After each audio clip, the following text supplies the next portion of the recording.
Ils ont attendu 2 ans, sans parler, sans se trahir, et une nuit, ils ont frappé. Leur nom, les 47 Ronins. En 1701, un seigneur japonais du nom d'Asano est convoqué à la cour impériale pour une grande cérémonie. Mais là-bas, il est humilié à plusieurs reprises par un haut conseiller du shogun, un homme puissant nommé Kira. Un jour, Asano craque. Il dégaine son sabre et blesse Kira. C'est un crime grave. Il est immédiatement arrêté et contraint de se donner la mort avec honneur.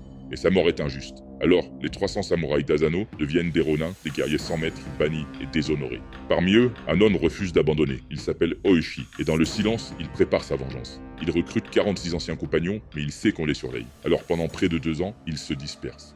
Oishi simule une vie de débauche pour faire croire qu'il a renoncé. Mais dans l'ombre, tout est planifié.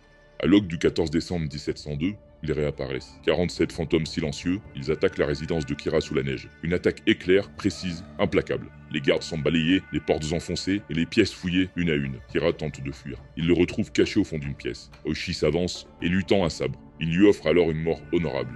Mais Kira refuse. Oishi s'incline, puis il l'exécute d'un seul coup. La tête est tranchée. Elle est alors portée jusqu'au temple où repose leur maître, Asano. Il se rend de même aux autorités. Ils ne fuient pas, ils ne demandent rien, leur vengeance est terminée et leur honneur restauré. Quelques semaines plus tard, ils sont condamnés à mort. On leur laisse un choix, mourir comme des criminels ou comme des samouraïs. Alors un matin, les 47 Ronins se donnent la mort ensemble. Calmement, fièrement, comme le voulait leur code. Et jusqu'au bout, ils sauront rester fidèles à leur maître. Ces hommes furent surnommés les 47 Ronins, loyaux jusqu'à leur dernier souffle.